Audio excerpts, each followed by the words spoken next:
Oke. Jadi insya Allah kita itu setiap Rabu untuk sementara ini kita itu dimulai dengan jam 10.30 ya. Kita itu ada pertemuan yang untuk membahas mata pelajaran OR1, Operation Research 1. Oke. Nah, sebetulnya nanti sebelum kita membahas lebih lanjut, kalau nanti yang lain-lainnya, misalnya saja ini waktunya bisa dipercepat, jadi kita tidak harus jam 10.30. Misalnya kalau yang paginya belum ada perkuliahan. Jadi bisa ditarik ke misalnya dimulai jam 9 atau jam 8, nanti lihat aja. Mungkin oleh koordinator nanti dikemukakan ke teman-temannya, kalau itu bisa jam 8-an, jadi kita nanti pagi-pagi aja dimulainya. Tapi itu pasti ada juga yang mungkin angkatan yang lebih lama itu ya 2018 mungkin bentrok mungkin karena dia pasti ngambil yang pagi-pagi kan, ada mata pelajaran yang lain. Oke. Nah, saya sudah memberikan bahannya itu sudah saya upload ya itu. Dimulai dengan yang pertama itu adalah bagaimana yang namanya kontrak kuliah. Oke. Karena tinggal baca kayak gimana kontrak kuliah yang saya itu. Kemudian yang kedua GBBH, GBBP. Ya, GBB itu gimana silabus-silabusnya setiap pertemuan yang tadi itu. Oke. Nah, sepertinya itu harus Anda perhatikan. Nah, berikutnya lagi gimana nih sistem perkuliahan yang akan kita sampaikan. Jadi, perkuliahan yang disampaikan oleh saya itu mungkin sementara ini nantinya ada dua macam. Ada yang daring dan ada yang luring. Nah, saya sengaja sementara ini kita during dulu pertemuan ini. Nanti nggak tahu udah pertemuan keberapa, nanti kita sama-sama. Kalau sepakat, kita luring. Hari apa? Ya tetap harinya hari Rabu. Kita luring, bisa bertemu sana itu. Tetapi nanti prinsipnya pada UTS atau UAS kita harus luring. Jadi ketemu di sana ini. Nah, sistem perkuliahan saya tidak menggunakan yang modelnya itu seperti mungkin mata kuliah yang lain. Artinya begini, kita itu udah sekian kali pertemuan, kemudian kita ada yang namanya UTS. Setelah beres itu pertemuan lagi, nanti ada lagi yang namanya UAS. Ya. Yang biasa saya lakukan itu tidak demikian. Ya. Tetapi saya menggunakannya itu adalah, saya bahas satu bab dulu. Kalau bab itu udah selesai, kita ujian. Khusus untuk bab yang tadi. Beres itu, kita nanti pindah lagi kuliah pada bab berikutnya lagi. Beres bab yang itu, kita ujian lagi. Beres itu nanti ganti lagi babnya. Beres nggak tahu berapa kali pertemuan, kita ujian lagi. Artinya apa? Saya tidak menggunakan yang namanya UTS dan UAS, tetapi menggunakan per bab ujiannya itu. Jadi kalau nanti ada 3 kali ujian, berarti Anda tidak akan mempunyai 3 nilai. Nah, dari 3 nilai itu nantinya akan dibuat rata-ratanya berapa, itu yang menentukan Anda lulus atau tidaknya. Nah, kenapa membuat saya menggunakan sistemnya itu tidak menggunakan seperti yang belajar dulu, kemudian nanti UTS. Kenapa? Karena antara bab 1 dengan bab 2 dengan bab 3, itu bisa saja modelnya itu berbeda-beda. Nah, yang sudah saya lakukan, seperti yang sudah dari mulai saya ngajar itu, dengan si belajarnya per bab yang tadi itu, satu apa? Memudahkan kepada mahasiswa, karena Anda tidak terlalu repot belajarnya. Belajar hanya cukup untuk bab itu saja, nanti ujian. Nanti pindah lagi bab yang lain. Nah, nanti kuliah dulu, beres itu, ujian untuk bab yang itu. Nah, dan seterusnya. Nah, jadi bisa saja nanti seorang mahasiswa itu misalnya, pada season pertama atau bab pertama tidak ikut karena sakit. Nanti dia akan dapat kuliah lagi pada bab kedua dan bab ketiganya. Jadi ada 2 nilai, bab 2 dan bab 3. Nah, nanti yang bab satunya itu kapan? Nanti di waktu tertentu kita tentukan ada ujian susulan. Yaitu apa? Sesuai dengan apa yang belum dia ambil. Jadi bisa saja orangnya itu, mahasiswa itu, ada yang ngambilnya bab 1 karena belum, ada juga yang ngambilnya bab 2 atau yang ngambilnya bab 3. Jadi soalnya bisa beda-beda sesuai dengan kebutuhannya. Oke, nah, itu masalah nanti bagaimana perkuliahan dengan sistem saya. Kemudian keduanya apa? Bagaimana sistem absensi? Nah, absensi, silakan nanti koordinator akan membuat daftarnya yang ada di jurusan. Jadi tiap mahasiswa tinggal nanti absen di sana. Oke. Saya mengharapkan jangan sampai ada yang kelewat absennya. Oke. Kenapa? Karena nanti Anda dikatakan boleh UTS atau UAS itu kalau nantinya sesuai dengan banyaknya absensi. Jadi kalau kurang dari 80% biasanya tidak ada.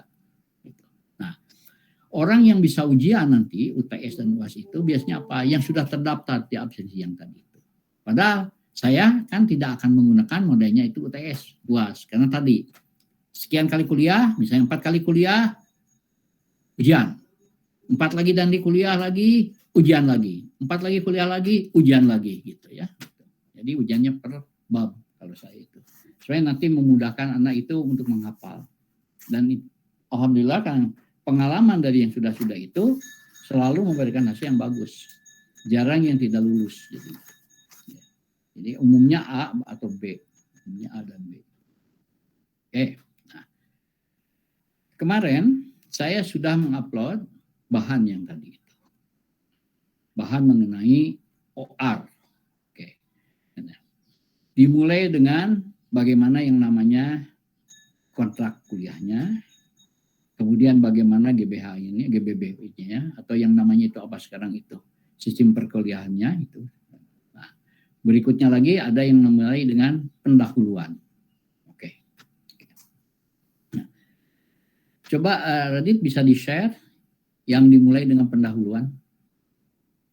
Pendahuluan OR.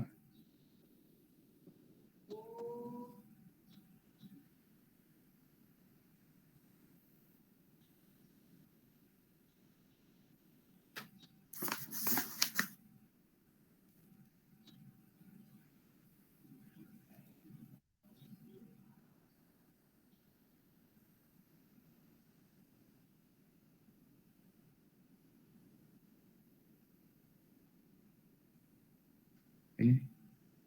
Digedein aja. Oke. Lihat. Nah, jadi kita akan mempelajari apa yang dimaksud dengan operation riset atau riset operasional. Oke. Nah, oke, gitu ya. Nah, kalau Anda nanti lihat di pendahuluan, ini seperti misalnya ini manfaat kuliahnya. Coba ada yang pendahuluan yang pertama itu pendahuluan OR. Satu file khusus. Ini adanya ini di GBPP ini.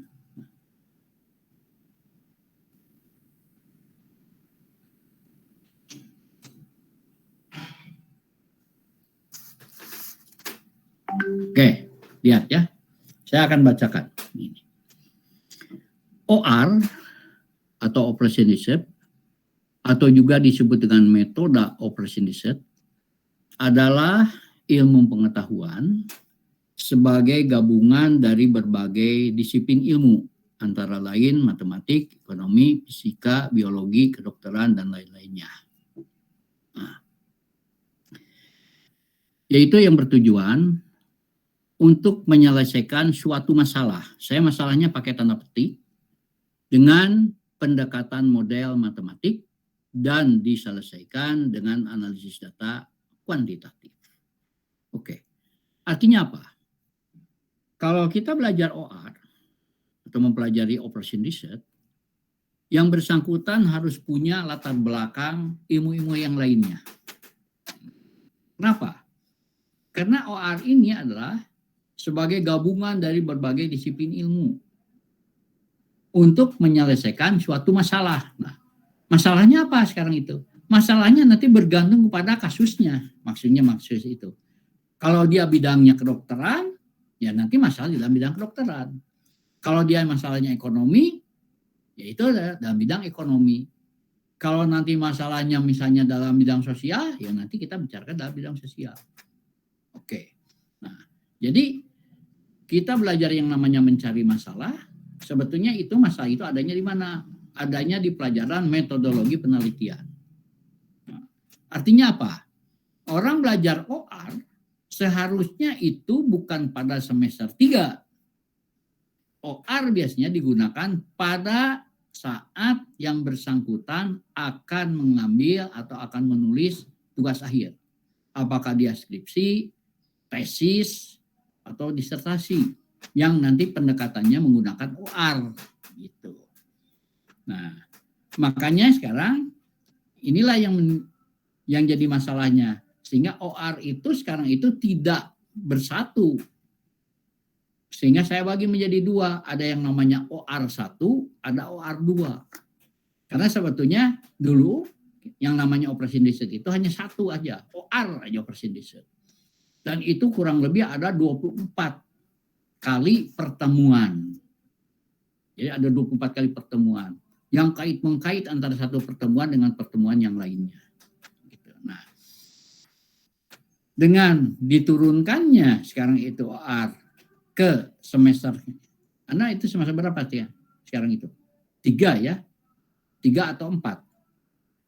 3, Pak.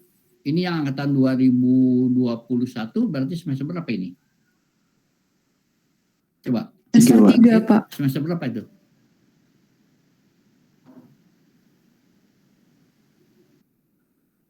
Oke. Yang 2021 itu semester berapa? Semester 3-an mungkin. Oke. Jadi dipindah ke semester 3 sehingga apa? Nah, dia belum dapat yang namanya metodologi penelitian. Walaupun pelajaran metodologi penelitian itu apa? Semua mata pelajarannya di statistik itu udah metodologi penelitian. Oke. Ya, semester berapa ini?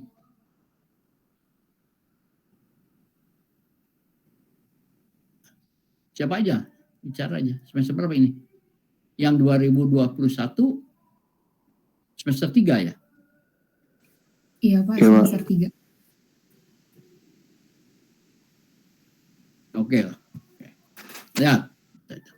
Jadi dia harus jadi OR itu mempelajari bagaimana menyelesaikan suatu masalah dengan pendekatan model matematis. Oke. Jadi langkah pertama adalah bagaimana kita mencari masalah.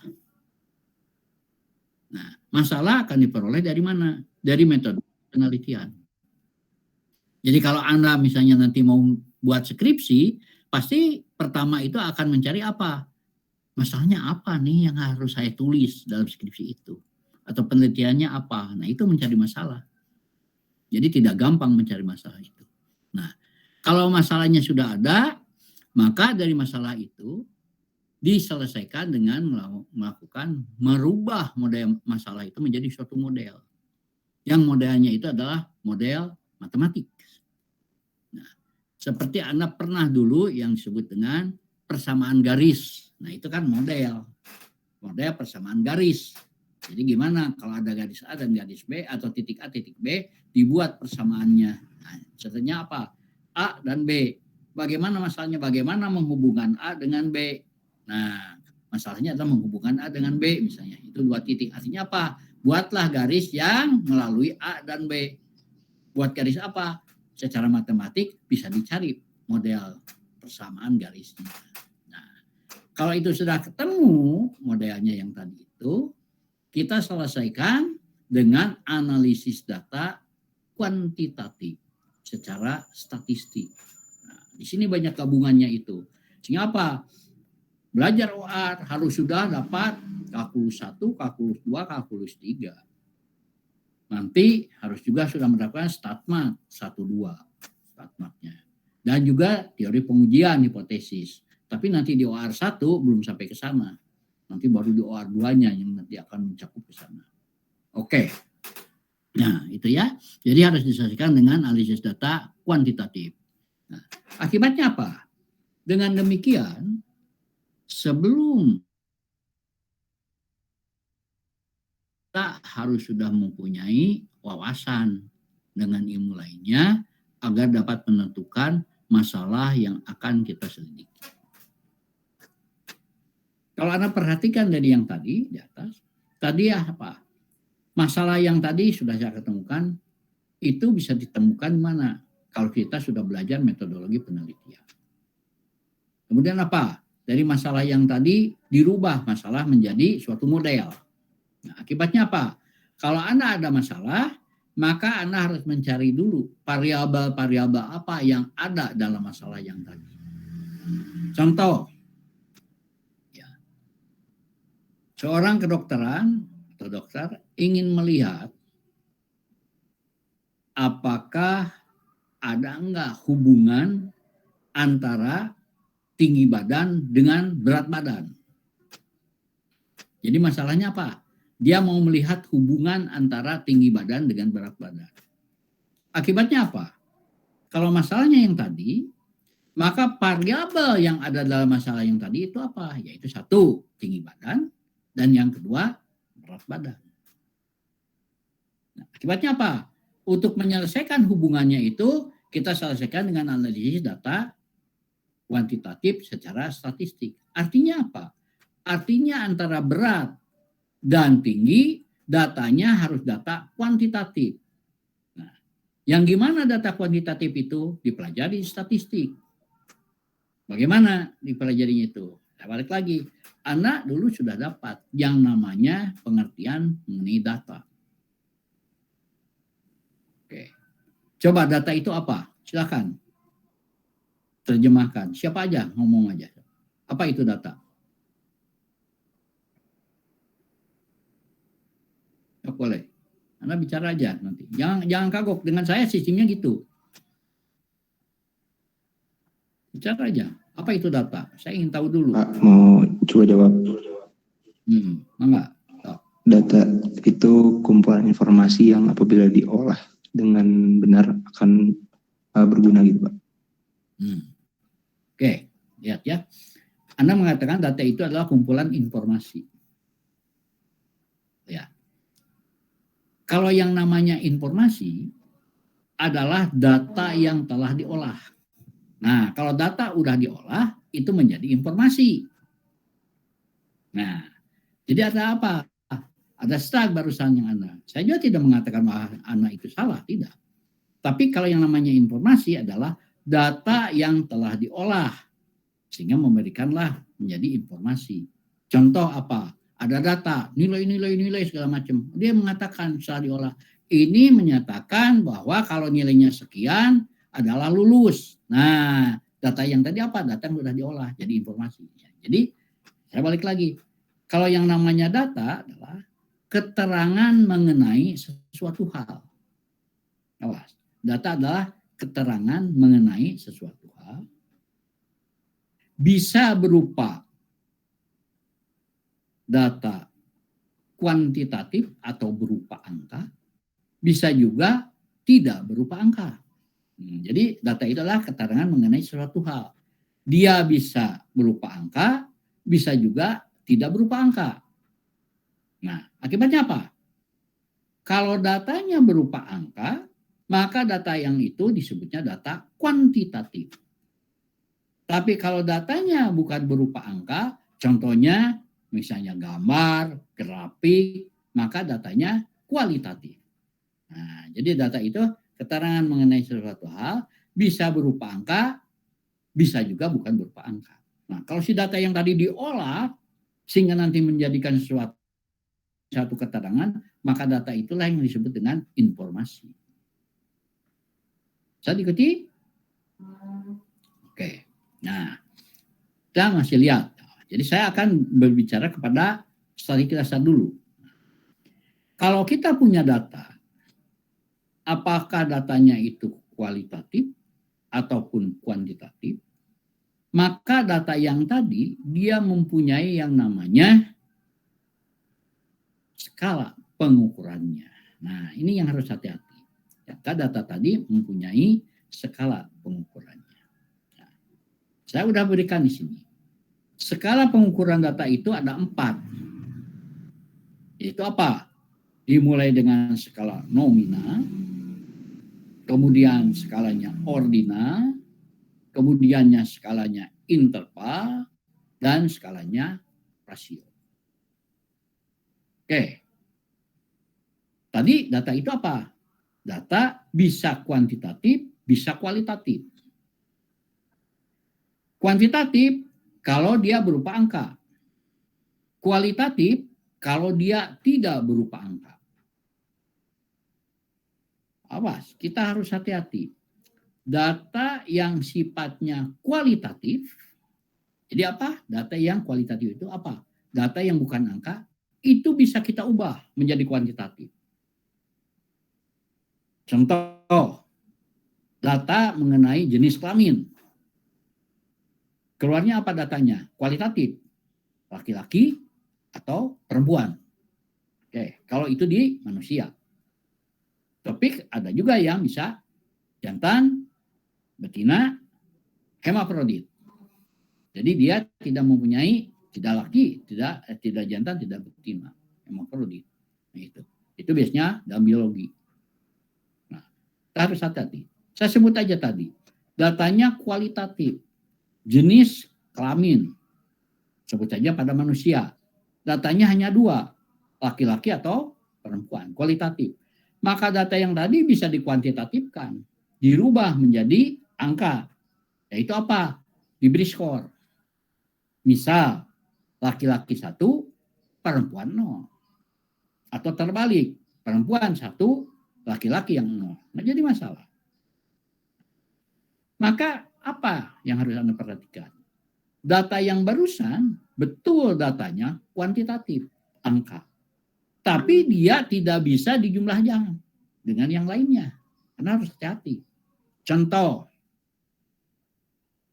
kayak begini. Anak mengenal yang namanya kuesioner. Ya, mengenal kuesioner. Nah, kalau Anak pernah mengenal kuesioner, pernah Anak mengisi suatu pertanyaan yang sudah ada jawabannya. Jadi apa? Kuesioner itu dalam sifatnya kuesioner tertutup. Apa kuesioner itu? Adalah pertanyaan yang sudah ada jawabannya.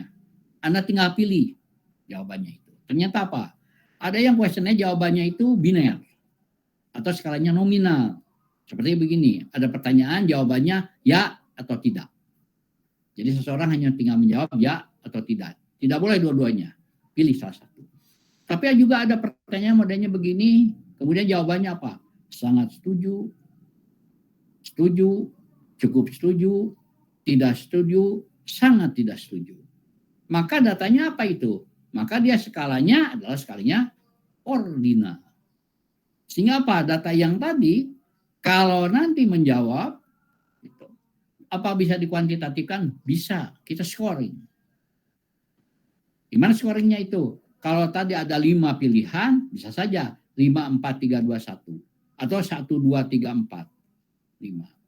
1, 2, 3, 4, 5. Atau 0, 1, 2, 3, 4. Atau 4, 3, 2, 1, 0. Terserah. Tapi yang harus hati-hati, jawaban 2 pada skalanya nominal, ordinal, dengan jawabannya tidak, 3 dengan skalanya nominal, Anak bisa dijumlahkan tapi tidak bisa diambil rata-ratanya. Contoh, jawabannya 2, yang satu lagi jawabannya 3. Kemudian dijumlahkan 5, kemudian Anda cari rata-ratanya. Berarti 2,5. Anda tidak akan bisa ketemu. Yang 2,5 itu artinya apa? Karena dalam jawaban yang tadi itu hanya mengatakan bisa 1, bisa 2, bisa 3, bisa 4, bisa 5. Nah, akibatnya apa? Data yang seperti barusan itu, yang skalanya ordinal itu, maka analisis statistiknya dia tidak boleh menggunakan average. Paling-paling kita menggunakannya modus atau median. Itu yang harus hati-hati. Nah, kita sering terjadi kekeliruan. Nah, kemudian tadi ada apa lagi? Data yang skalanya interval. Nah, dan satu lagi data yang skalanya rasio. Nah, data yang skalanya interval atau rasio biasanya data yang dihasilkan dari hasil pengukuran. Dan data inilah yang paling bagus. Artinya itu. Nah, dalam OR, data yang skalanya nominal dan ordinal itu tidak berlaku. Tetapi yang biasa berlaku apa?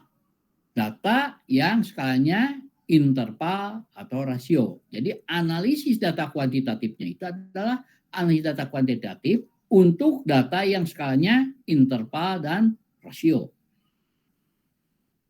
Contoh, kayak gimana nih?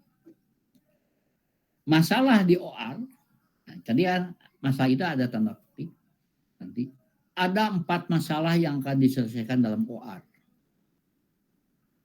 Nantinya itu. Apa aja masalahnya itu?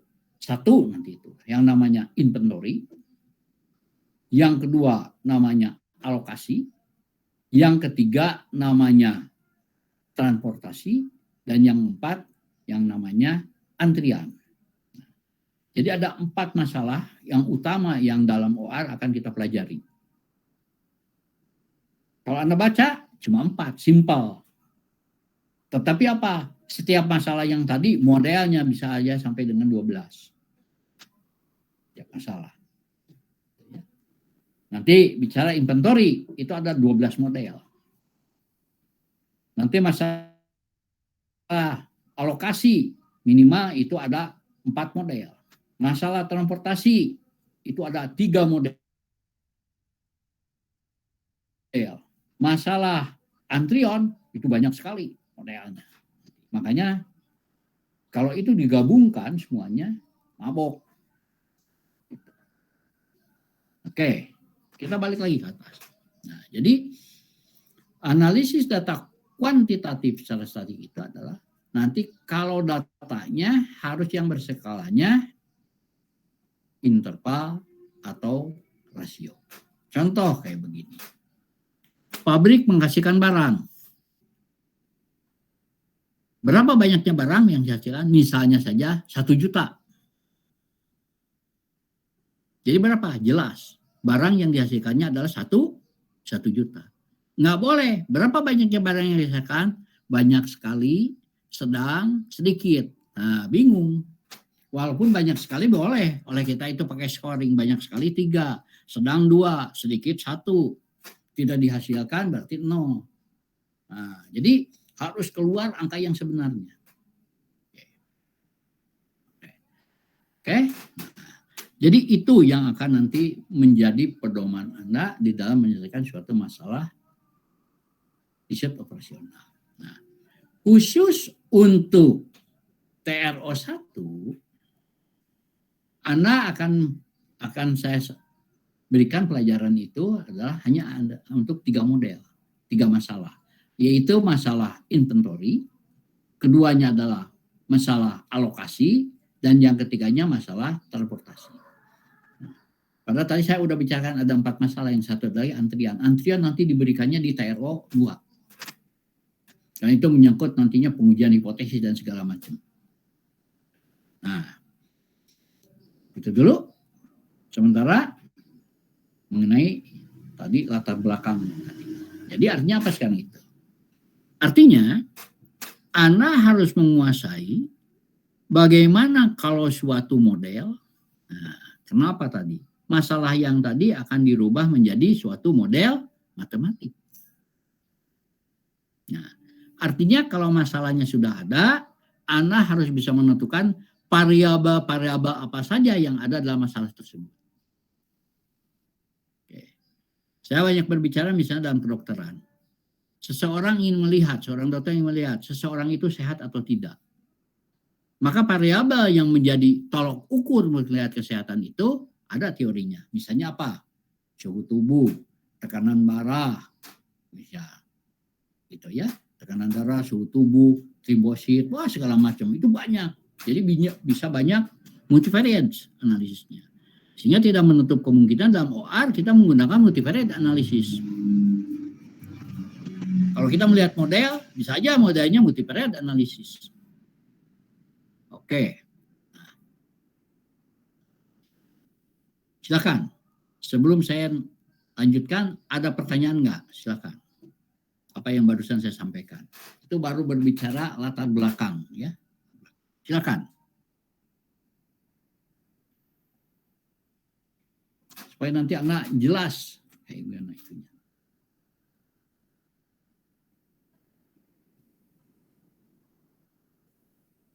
Enggak? silakan.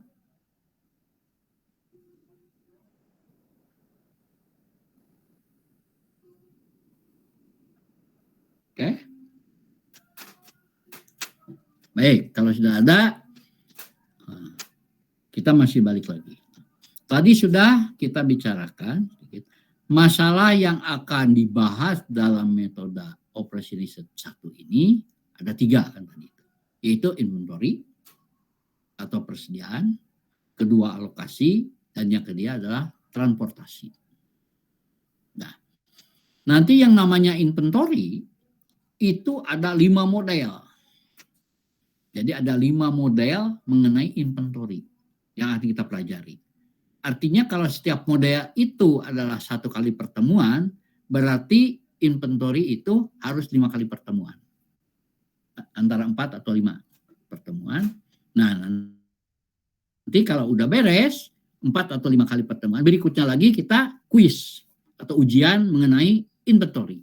Khusus inventory. Nah, beres itu, kita akan pindah ke alokasi. Di alokasi, kita akan mempelajari sekitar 3 model alokasi. Bagaimana penyelesaian alokasi itu. Kalau udah selesai, kuis lagi alokasi. Beres itu nanti kita kuliah lagi, transportasi. Nah, transportasi itu nanti hanya dibicarakan 1 model transportasi, tapi model-model lainnya itu nanti gimana matriksnya. Jadi mungkin ada 1 model, tapi ada 2 sub. Beres itu ujian lagi. Jadi nanti Anda akan mempunyai 3 nilai ujian. 3 nilai ujian yaitu ujian inventory, ujian alokasi, dan ujian transportasi. Yang 3 nilai ini nanti oleh saya akan dibuat berapa rata-ratanya, itulah yang menentukan Anda lulus atau tidaknya. Sesuai dengan yang pada waktu kita tadi bicarakan di SPBW. Bagaimana tata cara penilaiannya itu. Oke. Bisa diikuti? Nah.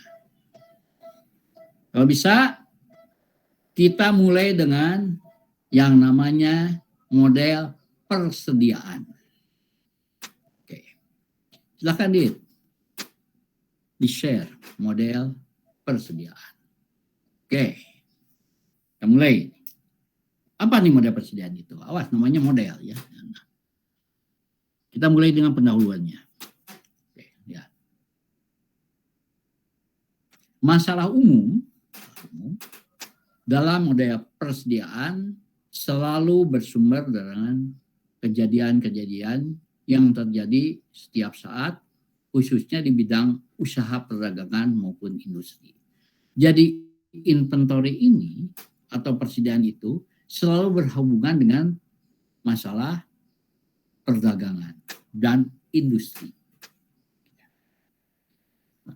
Kalau Anda perhatikan, Anda sekarang itu apa? Sedang belajar kan, studi. Studi ini apa? Berarti ada yang namanya perguruan tinggi. Logikanya apa? Logikanya itu dia bisa berbicara industri, dia juga bisa berbicara perdagangan. Kenapa di dalam perdagangan itu? Oke.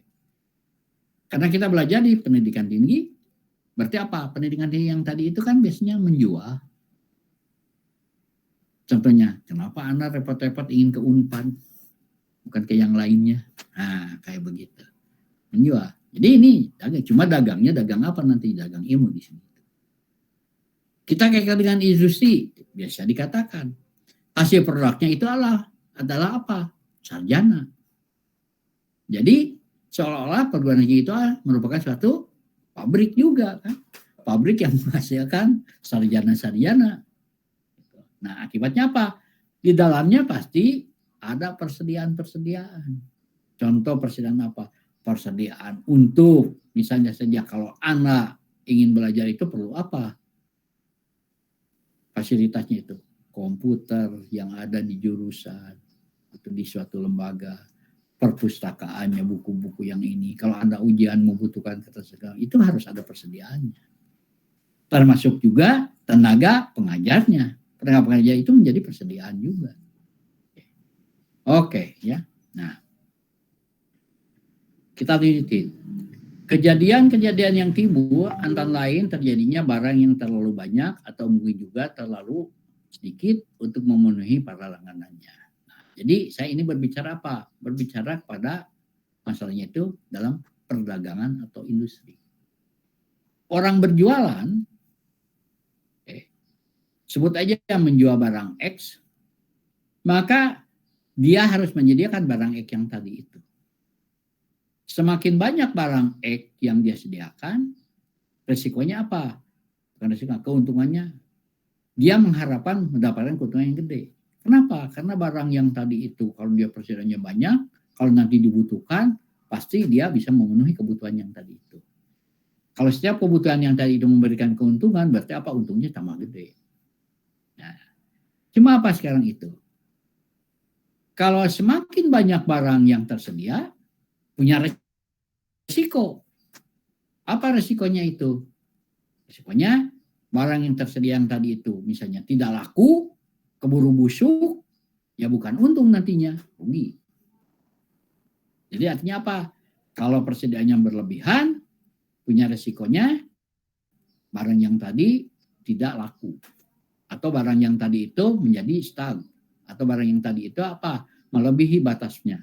Contohnya makanan minuman. Nggak mungkin barang yang tadi itu selama-lamanya bisa digunakan. Dengan batas tertentu, berarti barang yang tadi itu udah kadaluarsa. Nah, artinya apa? Kalau dia tidak laku, ujungnya apa? Terbuang kalau udah melebihan yang tadi itu. Atau gitu, kalau dia kelebihan barang. Sekarang gimana kalau kekurangan barang? Dia punya persediaan di gudang, ada penyimpanan. Ada yang membutuhkan, ada yang membeli, tapi barangnya nggak ada. Akibatnya apa? Akibatnya kalau kita perhatikan itu terjadi risiko. Apa risikonya apa? Untung yang dia akan raih hilang. Jadi barang yang tadinya itu tersedianya itu kekurangan, akibatnya apa? Merugikan. Nah, dengan kata lain apa? OA nanti akan mempelajari bagaimana kita menyimpan atau menyediakan barang yang optimum. Gitu. Apa optimum itu? Kita nanti bicarakan. Itu dipelajari di matematik. Ya. Anda mengenalkan dulu di matematik. Ada nilai maksimum, ada nilai minimum. Ada nilai optimum. Apa itu optimum di dalam matematik? Silakan. Atau nilai minimum aja dulu. Minimum apa?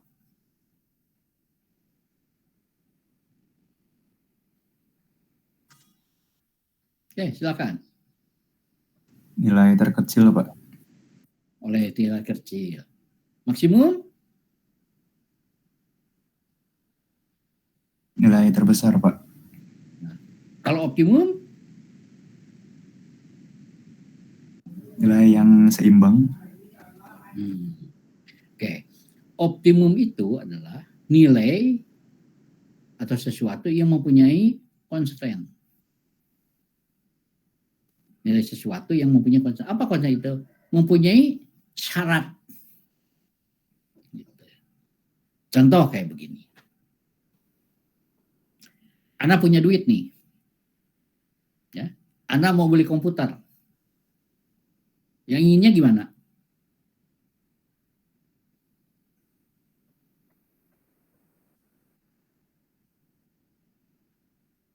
Anda mau beli komputer. Inginnya komputer yang gimana?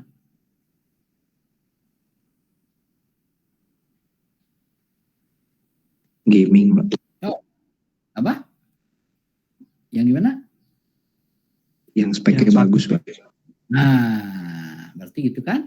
Ingin yang bagus, tetapi tadi punya batas Anda. Duitnya segini. Benar nggak? Nah, tapi kalau Anda duitnya tidak terbatas, Anda mau membeli komputer yang bagus, udah nggak usah dipikirin. Paling-paling juga Anda ketipu. Udah beli mahal-mahal, ya anggarnya komputernya jelek. Gitu. Tapi kalau duitnya sedikit, atau ini belinya yang murah, artinya apa? Anda mendapatkan komputer yang jelek. Logis. Jadi kalau punya duit yang berlebihan, dapat komputer yang bagus, wajar. Kalau dengan harga yang murah, dapat komputernya jelek, Ya itu wajar. Tetapi biasanya apa? Dengan duit segini saya ingin mendapatkan komputer yang bagus, speknya dan segala macamnya. Itulah yang disebut dengan optimum. Jadi mengoptimalkan sesuatu yang punya constraint, yang punya batasan. Duit segini tapi ingin mendapatnya itu. Nah, akibatnya apa? Ya, kita harus pintar-pintar mungkin di sana itu. Gitu. Oke, kayak begitulah. Nah, nanti di OR ini dipelajari. Bagaimana kita ingin mendapatkan yang optimum dengan syarat-syaratnya begini. Nah, kita masih lanjutin. Nah, dengan adanya hal tersebut akan menimbulkan risiko yang harus ditanggung oleh perusahaan. Seperti jika barang terlalu banyak, maka risiko yang ditanggungnya adalah biaya penyimpanan yang semakin besar. Demikian pula bila barang yang dalam persediaan terlalu sedikit, maka risikonya adalah kesempatan memperoleh keuntungan dari penjualan sehubungan dengan dari adanya permintaan. Jadi begini, kalau barangnya banyak di gudang, kelebihan barang yang tadi punya risikonya apa? Biaya penyimpanan mahal. Kalau barang di gudang sedikit, resikonya apa? Orang mau membeli, kita punyanya cuma segini. Akibatnya apa? Harusnya ada keuntungan yang akan diperoleh, sekarang jadi hilang keuntungannya itu. Nah, itu. Tapi yang paling bagus apa? Kita nanti menentukan optimumnya harus berapa supaya nanti untungnya segitu. Gitu. Kan tidak terjadi kerugian gitu. Kita lanjutin. Pada dasarnya, analisis persediaan selalu berkenaan dengan perancangan teknik untuk memperoleh tingkat persediaan optimum dengan menjaga keseimbangan antara biaya yang disebabkan persediaan yang terlalu banyak dengan biaya karena persediaan yang terlalu sedikit. Oleh karena itu, manajemen persediaan pada dasarnya mencakup dua fungsi yang berhubungan erat, yaitu apa? Dia sebagai perencanaan persediaan dan dua sebagai pengawasan persediaan. Ya, sebentar ya. Halo? Halo? Ya, non? Ya, Ma? Ma? Ma, iya, kita deh.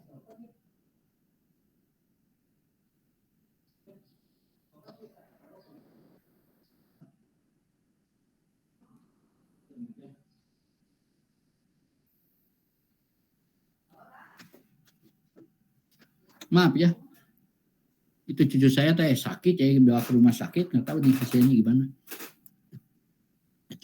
Oke, jadi ATA mencakup dua fungsi, yaitu perencanaan persediaan dan pengawasan persediaan. Nah, aspek perencanaan persediaan harus dapat menjawab pertanyaan apa yang akan disediakan atau apa yang akan diproduksi dan di mana sumber terbaik dari pengadaan barang. Sedangkan aspek pengawasan harus dapat atau mampu menjawab pertanyaan bila mana dan berapa kali pesanan atau produksi harus dilaksanakan dan berapa banyaknya pesanan atau produksi yang harus dibuat. Oke. Jadi logikanya apa? Kalau kita berbicara dalam industri, barang apa yang harus kita buat? Berapa banyaknya barang harus kita buat? Untuk kapan? Nah, kayak begitu. Kenapa? Orang membuat suatu produk yang tidak akan ada yang memerlukan, mubazir. Dan kalau itu banyak diperlukan, berapa banyak yang diperlukannya itu? Oke. Lanjutin. Yang akan dibahas pada bagian ini adalah aspek pengawasan saja. Untuk itu, titik pusat dari aspek pengawasan persediaan adalah harus mencari atau mengetahui variabel-variabel yang terlibat di dalamnya. Kemudian bagaimana bentuk hubungan antar variabel atau yang disebut juga bagaimana bentuk modelnya. Nah, jadi artinya apa? Kita nanti bicara dimulai dengan yang namanya persediaan. Gitu. Nah, akibatnya apa? Kalau kita bicara persediaan atau yang dalam bahasa asingnya inventory, terserah nanti persediaan apa ya, macam-macam kan boleh aja. Kalau persediaan itu berbicara kepada persediaan manusia, itu larinya ke MSDM. Kalau di ekonomi namanya manajemen sumber daya manusia, MSDM. Kalau dalam industri nanti pindahnya kemana? Products. Kalau itu hanya di ekonomi namanya produksi. Gitu. Kalau adanya di teknik, udah jelas itu udah teknik bagaimana membuat barang dan segala macamnya. Nah, akibatnya apa? Kalau kita berbicara inventory atau persediaan, pertama kita harus mencari dulu variabel-variabel yang terlibat dalam persediaan. Nah, di sini ada 4 variabel utama yang dominan yang berpengaruh kepada persediaan. Yaitu apa? 1, harus adanya demand. Apa demand itu? Harus adanya permintaan atau kebutuhan. Kenapa? Kalau tidak ada permintaan kita membuat barang sembarangan saja buat apa? Jadi harus ada demand. Kemudian harus ada informasi banyaknya tingkat persediaan. Jadi kuantitasnya. Nah, kalau tadi harus ada banyaknya kebutuhan. Nanti diberi kodenya itu notasinya D. Jadi demand. Kemudian adanya banyaknya tingkat persediaan. Banyaknya itu kuantitas. Jadi nanti namanya Q nantinya. Kemudian faktor berikutnya adalah waktu. Apa waktu itu? Kapan barang yang tadi? Kapan manusia yang tadi dibutuhkan itu? Jadi waktunya. Namanya time. Nanti kodenya T. Dan berikutnya lagi, berkaitan dengan yang tadi itu ada yang namanya biaya-biaya yang diperlukan. Biaya-biaya yang tadi namanya apa? Cost. Jadi ada 4 variabel utama yang berpengaruh dalam persediaan, yaitu apa? D, Q, T, dan C. Oke. Jadi yang namanya persediaan itu adalah fungsi, jadi F dalam kurung, Q, D, Q, T, C. Jadi fungsi daripada yang itu. Nah, kalau kita udah berbicara fungsi, bagaimana hubungan antara demand dengan kuantitas, dengan waktu, dengan C atau cost, bagaimana bentuk modelnya? Nah, itu dipelajari di mana? Dipelajari di matematik. Kalau Anda punya variabel, bagaimana menghubungkan satu variabel dengan variabel yang lain? Pakai apa?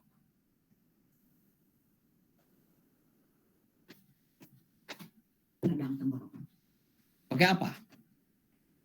Menghubungkan antara satu variabel dengan variabel yang lain.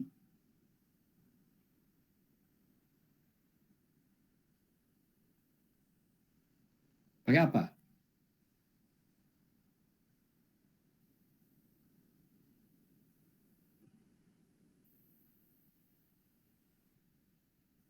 Oh, bicara aja.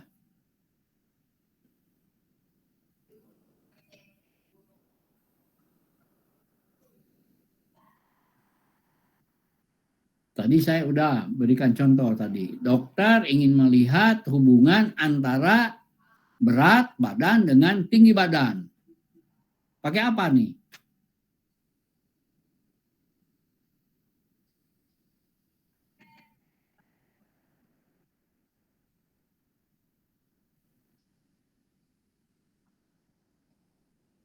Apa? Gimana?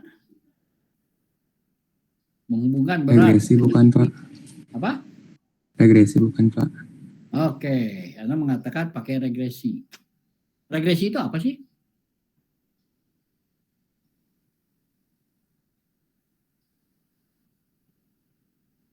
Hubungan linear gitu, Pak. Nah, jadi Anda menjawabnya jangan dulu regresi. Hubungan antara dua variabel yang tadi pakai apa? Persamaan. Benar nggak? Berupa apa? Persamaan garis. Kan yang namanya regresi itu adalah persamaan kan? Hanya dibicarakan di statistik. Hubungan antara variabel namanya regresi.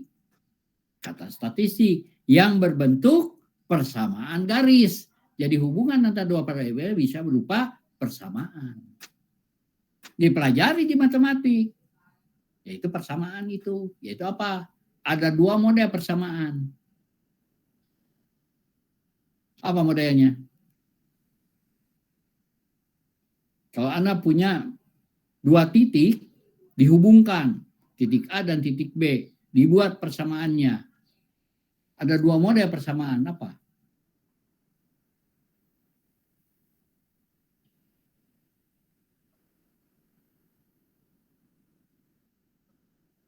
Oh, kan udah dapat matematik. Udah dapat aljabar linier mungkin. Udah dapat yang namanya persamaan garis. Di matematik, kalkulus ada. Nah, jadi ada dua titik dihubungkan, dibuat persamaannya, namanya persamaan garis. Ada dua model persamaan garis. Apa modelnya?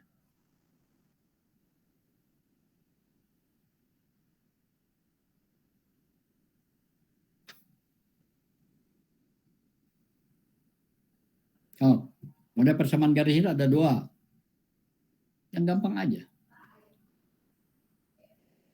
Tadi kan udah ngomongin oleh Abdil. Tadi udah bicara tadi persamaan garis apa tadi? Regresi teh. Linear Pak, sama non-linear. Jadi gampang logikanya aja dulu. Kalau ada dua titik dihubungkan, buatlah persamaan, ada dua kemungkinan. Satu persamaannya garisnya itu garis linear, yang satu lagi persamaan garisnya non-linear. Yang non-linear mah banyak. Bisa parabola, bisa hiperbola, bisa wah, samanya. Nah, yang paling mudah apa? Yang paling mudah kita mengharapkan persamaannya garis linear. Gitu.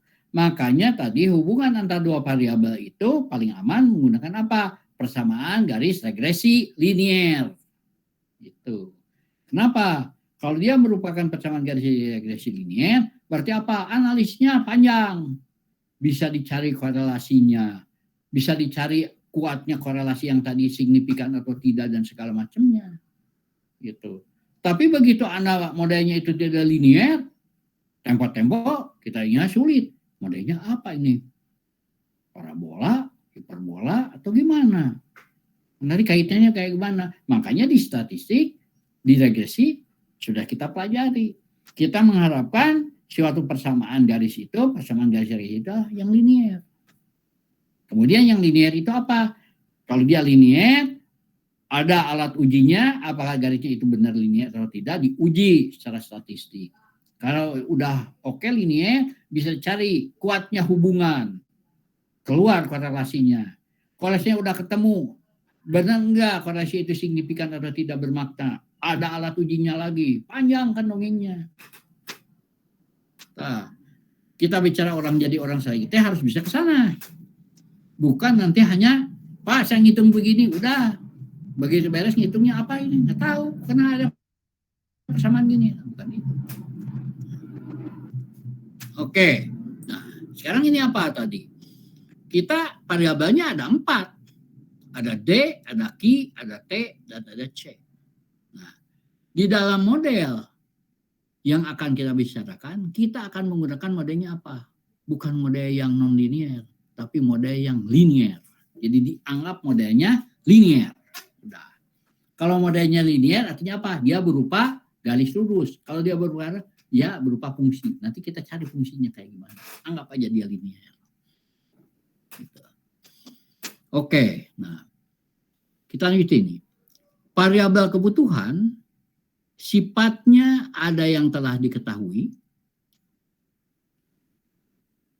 Kalau dia sudah diketahui, artinya apa? Dia menjadi konstanta atau bilangan tetap. Contoh,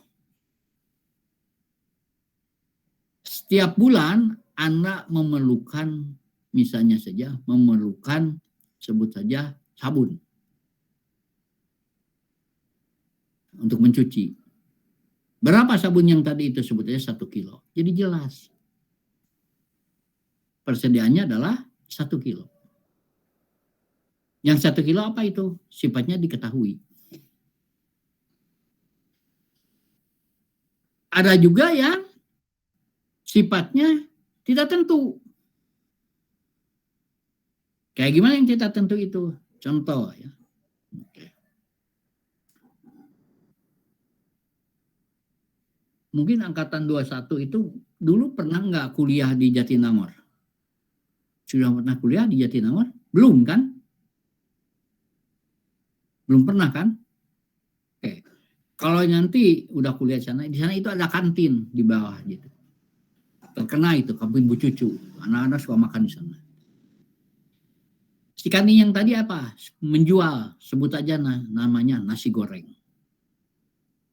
Kalau dia menjual nasi goreng, artinya dia harus punya persediaan apa? Persediaan beras untuk bahan nasi goreng. Nah, kalau dia menjual nasi goreng, kantin yang tadi itu, ada yang sifatnya tetap. Gimana sifatnya tetap? Tiap hari terjual 50 porsi. Jadi tetap aja 50. Jadi udah diketahui. Tapi umumnya bukan begitu. Berapa sih banyaknya yang dijual? Nggak tentu. Mungkin hari ini 50. Mungkin besok 20. Besoknya lagi mungkin banyak sekali. Besoknya lagi nggak ada yang beli. Nah, artinya apa? Artinya permintaan itu, kebutuhan itu sifatnya apa? Tidak tentu. Kalau dia tidak tentu, akibatnya apa? Dia berubah menjadi variabel. Nah, jadi saya akan bertanya ke Anda, apa bedanya variabel dan yang disebut dengan yang fix atau konstanta? Apa bedanya?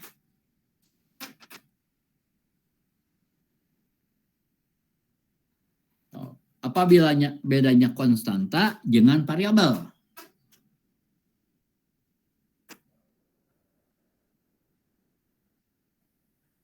Karena harus dikuasai dulu, harus jelas dulu nanti.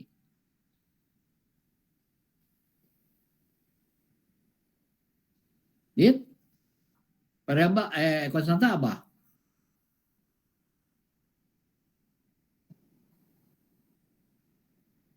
Sesuatu yang tetap, Pak. Sesuatu yang berat. Oke, konstanta adalah sesuatu yang tetap.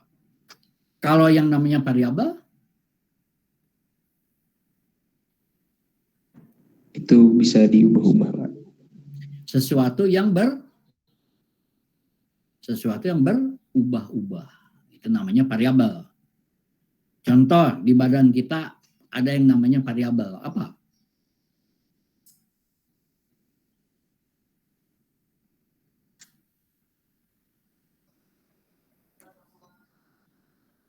Suhu tubuh, Pak. Suhu tubuh berubah-ubah. Oke, suhu tubuh berubah-ubah. Jadi itu variabel. Berat badan juga bisa berubah-ubah. Tekanan darah bisa berubah-ubah. Tetapi ada sesuatu yang tidak pernah berubah, fix. Contohnya apa? Di badan kita yang tidak pernah berubah.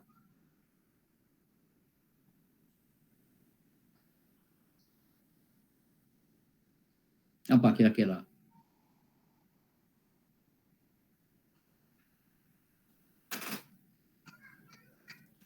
Di badan kita yang tidak pernah berubah, apa? Jumlah organ.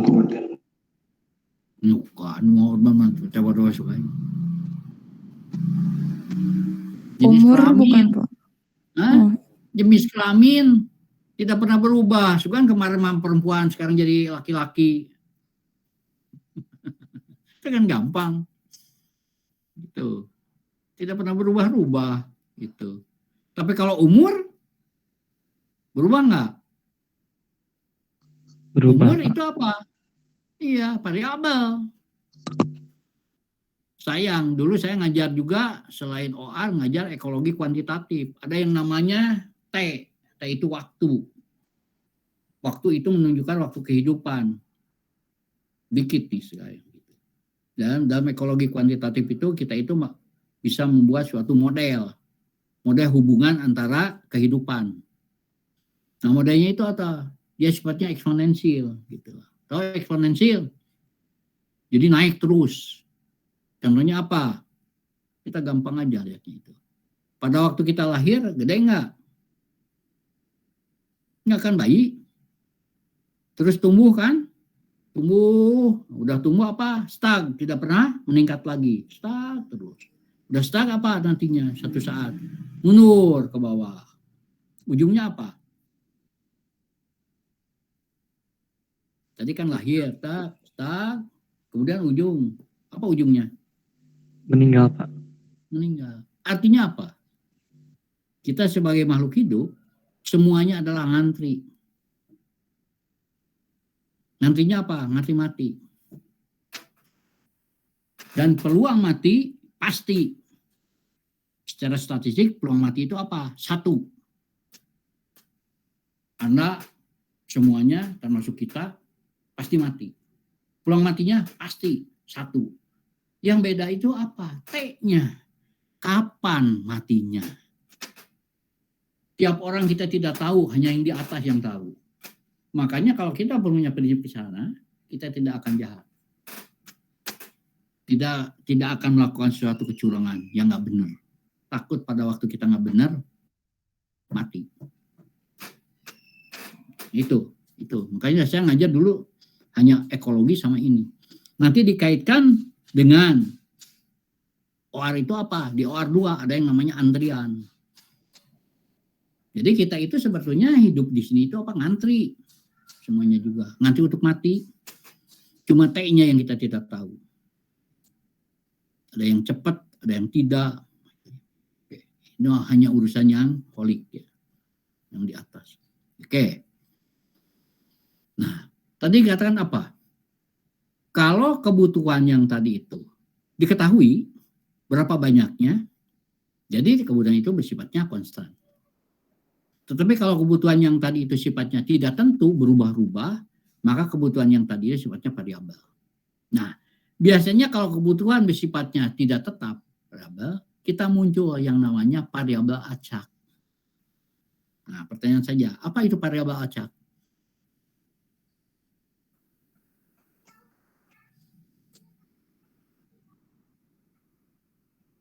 Silakan jawab. Siapa? Apa yang disebut dengan variabel acak? Dan variabelnya tadi udah mengatakan variabel sesuatu yang berubah-ubah, variabel. Tapi ada tambahannya variabel acak. Apa itu variabel acak?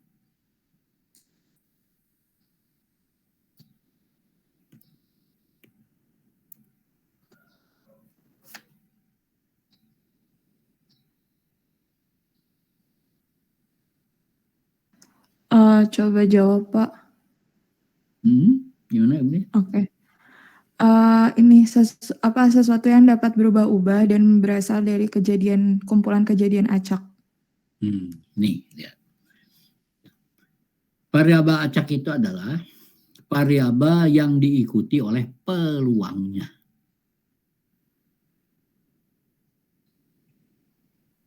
Jadi variabel acak itu variabel yang diikuti oleh peluangnya. Akibatnya apa? Peluang yang tadi itu bergantung pada pola distribusi. Sehingga kita pelajari kan di dalam statistik. Ada namanya variabel acak kontinu, ada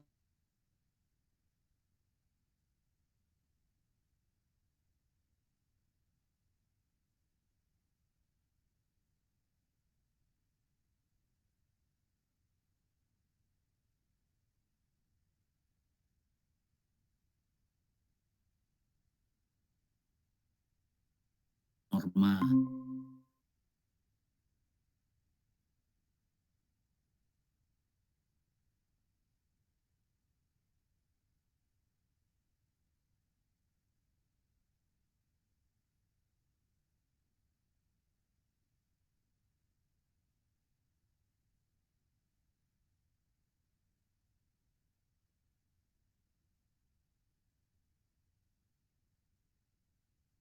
Apa?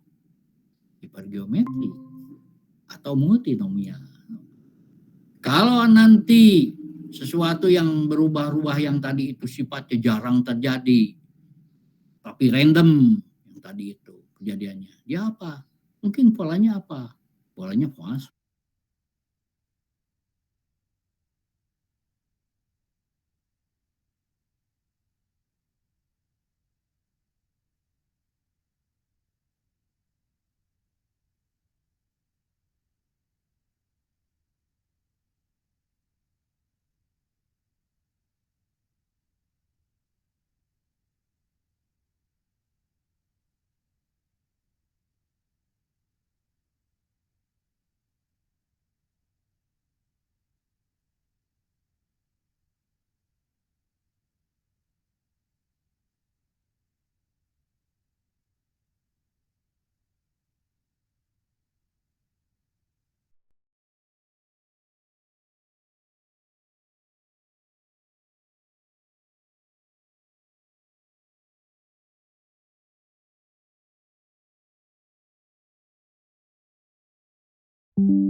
Mungkin angka ke dalam kalkulator atau komputer, kan bukan. Coba lihat. Kebutuhan yang tidak tentu biasanya dikatakan kebutuhan yang bersifat probabilistik. Nah, variabel tingkat persediaan adalah variabel yang akan dicari, yang dibatasi atau mempunyai kendala besarnya jumlah atau biaya atau cost yang harus diminimumkan mungkin. Sedangkan biaya yang terlibat dalam persediaan adalah 4 kategori biaya. Jadi artinya apa? Tadi ada yang namanya demand, kebutuhan 2 kemungkinan. Kebutuhannya yang konstan dan kebutuhan yang tidak konstan atau berubah-ubah. Kemudian kuantitas adalah menentukan berapa banyaknya kebutuhan yang tadi atau menentukan berapa banyaknya persediaan. Kemudian ada yang namanya waktu. Waktu itu menentukan apa? Kapan barang yang tadi, kapan kebutuhan yang tadi itu terjadi. Itu kapannya. Kapannya itu ya waktu. Kalau berapa banyaknya, kuantitas. Kemudian berapa biaya yang terlibat di sana? Nah, biayanya harus dicari. Biasanya apa? Biayanya yang dalam persediaan itu ada 4 kategori biaya yang terlibat. Pertama adalah biaya pembeli.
Ke bawah. Nah, ini bagaimana hubungan antara tingkat persediaan dengan biaya. Jadi hubungan antara tingkat persediaan dengan biaya. Kita bicarakan di sini. Lihat, kalau Anda lihat grafikan ini, sumbu tegak A itu sebut aja biaya. Sumbu datarnya itu persediaan. Naikin sedikit ke atas.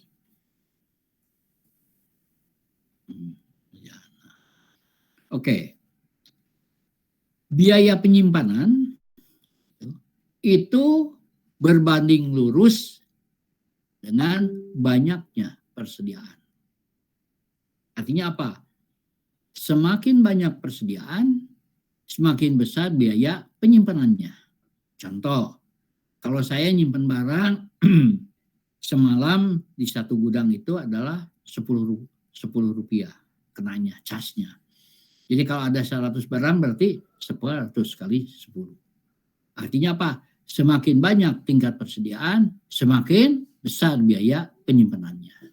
Jadi itu dia sifatnya apa? Sifatnya positif. Makanya hubungan antara tingkat persediaan dengan biaya penyimpanan, maka dia bersifat apa? Korelasi positif. Sedangkan biaya pengadaan sifatnya apa? Dia korelasi negatif. Artinya apa? Semakin besar tingkat persediaan, semakin kecil biaya pengadaannya. Kayak begini, saya punya tempat, isinya 1000. Kalau saya punya persediaannya di sana ada 800, supaya jadi 1000 apa? Harus nambah 200. Jadi semakin besar biaya, semakin besar tingkat persediaan, maka semakin kecil biaya pengadaannya untuk mencapai yang kita tuju. Tetapi semakin banyak persediaan, semakin besar biaya penyimpanan. Oke. Nah, nanti yang akan bicara dari sini adalah kita akan mencari total biaya yang minimum. Itu total biayanya minimum. Supaya apa? Supaya biaya penyimpanan, biaya pengadaannya sekecil-kecilnya. Constraint. Oke. Kita lanjutin ke bawah.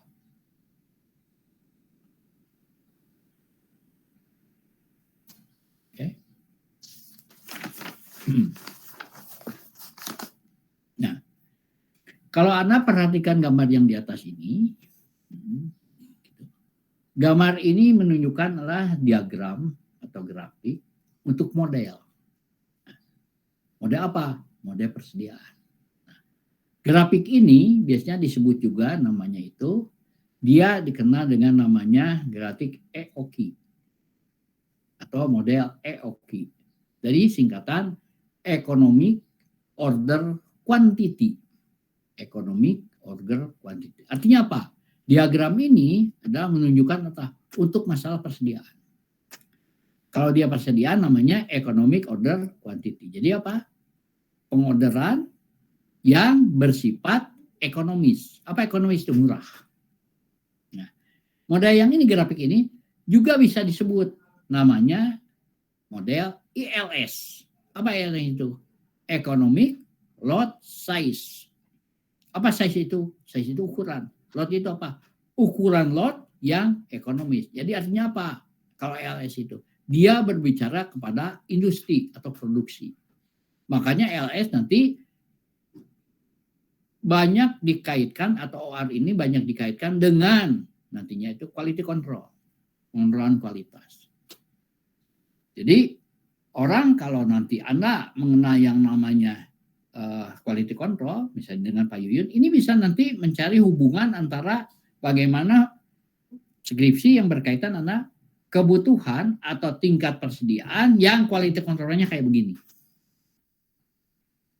Jadi nanti pembimbingnya dua, Pak Yuyun sebagai quality control, dan satu lagi yang berkaitan dengan OR. Kayaknya itu. Oke.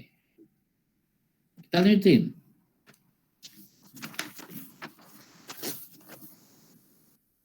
Kita lanjutin.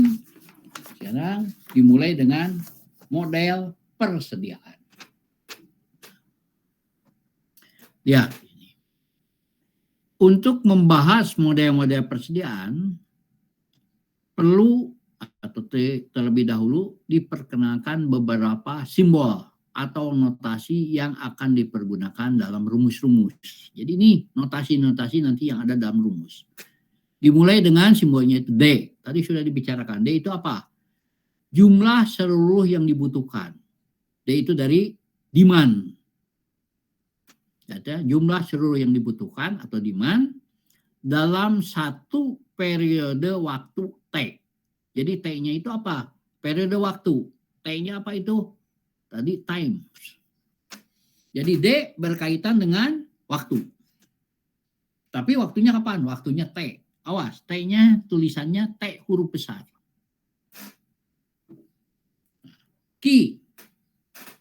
Jumlah yang dipesan pada awal kurun waktu, jadi jumlah yang dipesan pada awal kurun waktu, atau jumlah yang diproduksi pada awal putaran produksi. Kenapa pakai atau? Kalau Q adalah jumlah yang dipesan pada awal kurun waktu, maka dia larinya ke masalahnya manajemen. Tetapi kalau berapa banyaknya barang yang harus dibuat, diproduksi pada awal putaran produksi, itu larinya kepada apa? Dalam industri. Jadi kasusnya nanti harus tahu dulu, saya mau berbicara di manajemen atau mau berbicara di industri. Apakah saya mau berbicara saya sebagai pembeli atau saya yang membuat barang? Nah itu harus jelas.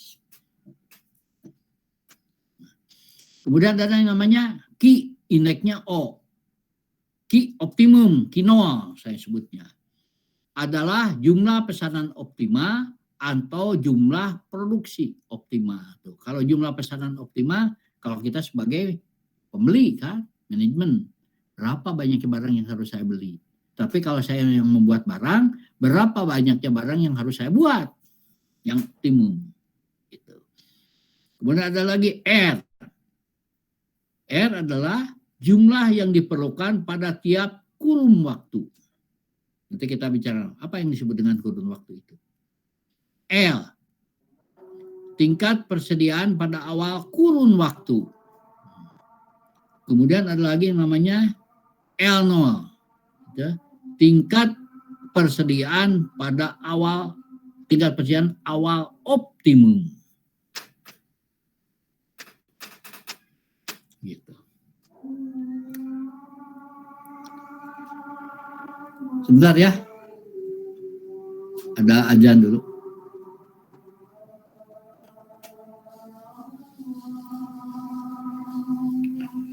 Allah.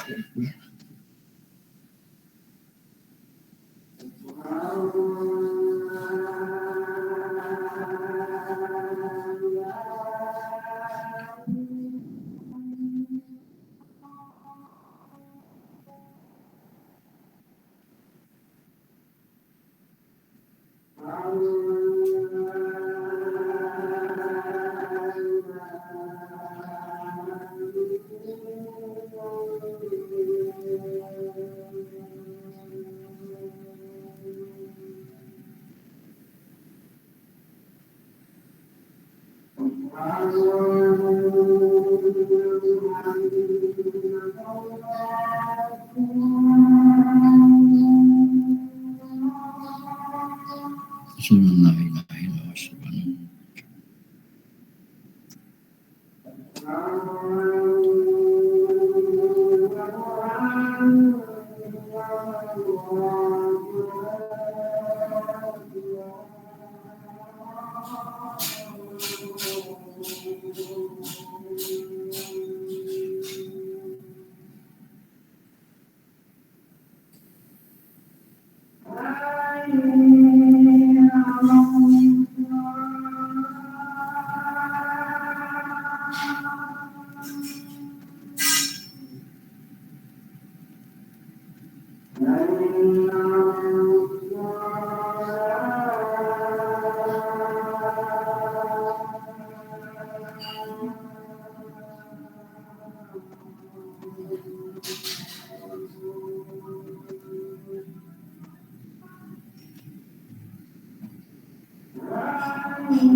Yuk kita lanjutin lagi. Jadi sampai dengan L0 ya. L optimum, tingkat persediaan awal optimum. Kemudian berikutnya ada yang namanya T. T-nya huruf besar. T huruf besar itu artinya apa? Satu periode waktu. Wah, T hurufnya huruf besar, satu periode waktu. Kemudian ada berikutnya yang T, hurufnya kecil. Yaitu satu kurun waktu antara dua pemesanan ya, atau satu putaran produksi. Jadi T kecil adalah satu kurun waktu antara dua pesanan atau satu putaran produksi. Artinya begini, kalau saya memesan pada hari Senin, nanti saya memesan lagi pada hari Jumat, maka T-nya itu adalah dari Senin, Selasa, Rabu, Kamis. Jadi Senin, Selasa, Rabu, Kamis. Jadi 4 hari. Jadi T-nya 4. Nah itu pemesanan yang pertama hari Senin, pemesanan nanti keduanya nanti hari Jumat. Gitu. Nah kalau itu dibicarakan dalam mode EOQ. Tapi kalau dalam industri, maka yang 4 hari itu adalah berapa lamanya satu putaran produksi. Artinya saya membuat barang itu selama sekian hari itu berapa banyaknya. Gitu. Itu namanya T waktunya itu. Nah, kemudian ada yang namanya T0. T0 adalah kurun waktu optimum atau putaran produksi optimum. Nah, di sini ada lagi berikutnya lagi kepada cost. Kodenya C indeks S. S itu apa? C indeks C. Itu namanya carrying cost atau juga disebut holding cost. Yaitu apa? Biaya penyimpanan tiap satuan barang untuk tiap satuan waktu. Jadi biaya penyimpanan untuk setiap barang, satuan barang per satuan waktu. Ya. Nanti ada tulisannya itu bisa kodenya bisa CC atau CH. Kalau CH holding gitu. Itu bergantung nanti buku reference. Ya. Kemudian ada yang namanya CS. Oke. Itu disebut dengan setup cost atau ordering cost. Artinya biaya untuk tiap kali pesan atau untuk tiap kali putaran produksi. Jadi biaya membuat barang sekian itu berapa? Nah, itu namanya CS. Nah, kemudian ada lagi yang namanya, saya menggunakan di sini nanti namanya itu CP, C indeks P. Itu adalah apa? Itu adalah shortage atau stock out. Artinya apa? Biaya untuk kekurangan barang. Persatuan barang untuk setiap satuan waktu. Jadi CH itu. CP itu namanya. Nah, kemudian yang berikutnya lagi ada namanya N. N itu hurufnya huruf besar adalah frekuensi besar pesanan, adalah berapa banyaknya pemesanan yang dilakukan dalam satu periode waktu. Misalnya gini, periode waktunya 1 tahun. Dia memesannya setiap bulan. Jadi dalam 1 tahun berapa kali? Ada 12 kali. Maka N-nya 12. Gitu. Kemudian ada lagi T. Nah ini saya masih menggunakan T indeks T. Tapi nanti saya akan menggunakan TI. T indeks I. Apa itu? Tenggang waktu atau lead time. Adalah waktu yang dibutuhkan antara saat memesan sampai barang yang dipesan diterima. Itu T indeks T atau T indeks I. Waktu yang dibutuhkan antara saat memesan sampai barang yang dipesan diterima. Contoh apa nih? Kayak gini. Anak mungkin pernah orang membeli yang namanya inden. Beli motor, misalnya. Kendaraan, sudah dibayar hari ini, misalnya. Kontan segala macam. Tapi barangnya nanti baru datangnya 3 hari berikutnya lagi. Maka yang 3 hari itu disebutnya apa? Tenggang waktu, lead time. Ya.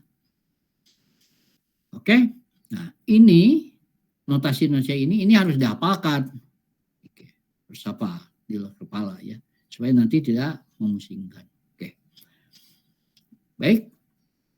Untuk perkuliahan hari ini sampai sini aja dulu. Baru nanti minggu depan kita kepada model-model persediaan yang deterministik. Jadi model-modelnya kayak gimana nanti itu. Ini nanti ada 5 model.